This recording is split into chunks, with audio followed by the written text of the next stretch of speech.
Hala. Oh my God.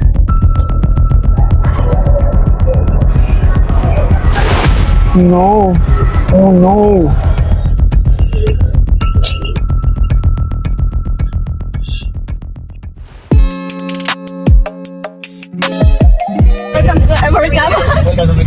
Basta kanya may tutok. Hapon ka ba? Ba't welcome? Mga kanunuluan. Baka manurog ka niyan. Masaya ba kayo? Mag-mission? Yeah. Hindi na sumasagot tong dalawang to. Masaya pero yung mukha malungkot. Excited. Ikaw, masaya ka ba? Ako siya. Excited kasi siya for you. Yung ina kayo, masaya ba? O inaantok? Kita kay. Hindi ko alam. Sa pagkita. Mark, masaya ka ba? Siyempre naman, yes. Ah. Ako siyempre po. Aba, syempre po. Tryna give a fuck. Saving grace has never hit the same. And I've been running out of luck, yeah. Said I've been running out of luck, yeah. Said I've been running out of luck, yeah. Said I've been running out of luck, yeah, yeah, yeah, yeah. Kinda tired trying at the same shit. Kinda tired tryna give a fuck. Saving grace has never hit the same. And I've been running out of luck, yeah. Say I've been running out of luck, yeah. Say I've been running out of luck.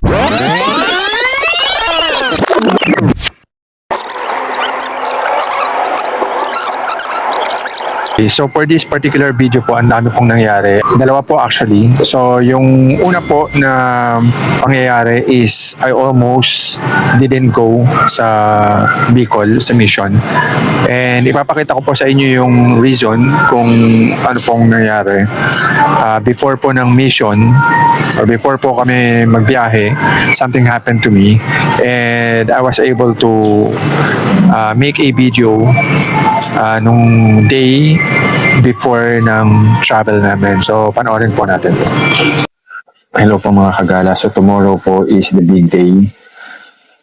I'll be going to Bicol. But, meron po akong konting problema. Kasi, since this morning, pagkagising ko pa lang, really not feeling well. And kanina po, even sa Bible study na not my usual. Usually po kasi pag nag-discuss, nagtuturo po ako, marami talaga akong nasasabi. And kanina po, wala masyado because I'm really not feeling well. And ito po yung fear ko kasi tomorrow morning, I really need to wake up very early. Mamaya pala, I really need to wake up very early. Hindi ko po alam kung kaya ng katawan ko. I'm just praying. Pinag-pray din ako ng mga friends ko. And let's just hope na maging okay ako. But if not, maybe God allowed it. Hindi ko po alam kung ano yung reason. Pero if ever man na hindi po ako matuloy, ayun, Diyos lang po yung nakakalam kung bakit po ako nagkaroon ng sakit all of a sudden. Wala akong lagnat pero I really feel weak. Hindi okay yung pakiramdam ko. So, I'll try to sleep this off and hopefully sana pahinga lang, sana tulog lang, and sana pagising ko tomorrow ay okay na po uli ako, may energy na ako. Kahit hindi 100% pero at least sana medyo umokay ng konti yung pakiramdam ko para I still can travel and hopefully sa travel makatulog din para may lakas ako for the mission. I'll just update you if ever man hindi po ako matuloy for Bicol. Yun lang po. Take care. Marami po nagkakasakit ngayon. So, take care of yourselves and God bless po. Ingat.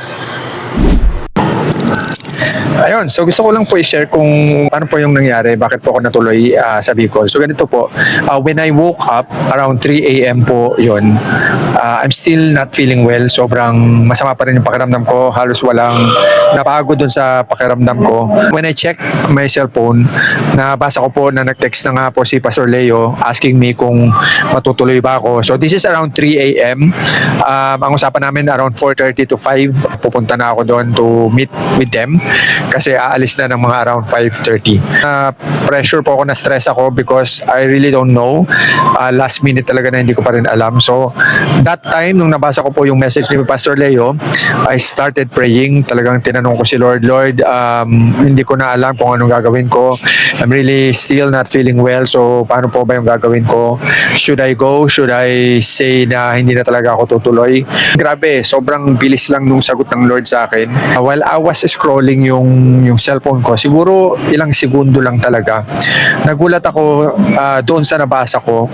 And when I read that, sabi ko, okay, so ito na yung confirmation ng Lord. I started texting Pastor Leo and sabi ko sa kanya, okay, darating po ako, medyo malilate lang ako ng konti, around 6 to 6:30. Magre-ready lang ako, but sure enough, I will go with you papunta ng Bicol. So doon na po ako nakapag-desisyon. And you know what, nakakatuwa po kasi I wasn't expecting na magiging okay ako. Kasi nung time na, even nung nasa biyahe na ako papunta ron sa place, sa meeting place po namin, I'm still not feeling well. Pagdating ko doon, nung finally nandun ako sa sasakyan nila Pastor Leo, sabi ni Pastor Leo, magpahinga lang muna ako para at least makarecover yung katawan ko. Pero nagbibiruan kami kasi sabi nila, pagka Pastor, pero hindi namin mapapangako na pag natulog ka, hindi namin napapangako na hindi ka namin mapicturean na kapag nakanganga ka. Then while we are traveling, ang dami namin mga biruan. Hindi ko na napansin. Pagdating namin sa Bicol, I'm not making this up, surprisingly, I'm feeling well. It's like parang nagdahilan lang yung katawan ko sa sama ng pakiramdam ko. I was really thankful to God na hindi ko ginawang reason, kasi pwede ko na pong gawing reason na masama pakiramdam ko and okay na hindi na ako pumunta. But I'm thankful to God kasi when I prayed, He answered, and yun lang po yung maganda.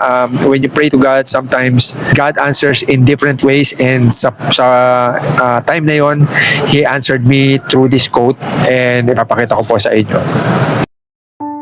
God knows the when, the why, and the how. God knows the right move, the right door, and the right time. So just show up, stay behind Jesus, do your part, and let Him handle the rest. Kanina, pag upo ko rito, I'm about to do editing para po dun sa pinakaunang video ng Mission Bicol. And I was surprised kasi pagtingin ko po dun sa files ko, dapat i-upload ko, nagulat po ako na most of the videos na kinunan ko po during our travel magmula sa Manila papunta sa Daet ay nakorap. Nakakapanghina po na lahat ng binidyo ko, including yung tumigil po kami sa isang place wherein kumain po kami ng bibingka, talagang freshly cooked na bibingka niluto sa harap namin. Sobrang init pa, napapasok-pasok pa yung mga kamay namin, at meron po silang unlimited na buko juice along with that. So nakunan ko po ng video yun kahit napakainit po nung place. Kinunan ko rin yung si nanay na nagluluto nun. Lahat po yun nakurap, kaya po puro pictures, photos, images na lang po yung mga pinakita ko dito sa last part ng video. Ito po yung isa sa mga challenges when you are a content creator, na kapag merong nangyaring ganyan, it's a good thing na while I was there, kahit pa paano nakapag-take po ako ng mga pictures while nandun po kami sa mga places na pinuntahan po namin. Isa po doon is yung dinalo po namin yung mga kamag-anak po ni Pastor Leo. Grabe, ang ganda po nung kanilang pag-welcome sa amin. Pinakain kami ng mga fresh fruits. Uminom po kami ng napakaraming buko. Isa po yun sa mga highlights nung first day po namin, yung aming pong biyahe papunta po ng Bicol. Ayun po. So thank you so much po for watching this video. Still, I'm thankful sa Lord that I was able to document some of the things na ginawa namin. And I hope na meron po kayong nakuha, natutunan, or na-inspire kayo to do missions as well. So yun lang po. I'll be doing the next video. Thank you po so much. Have a nice day. Ingat po. God bless.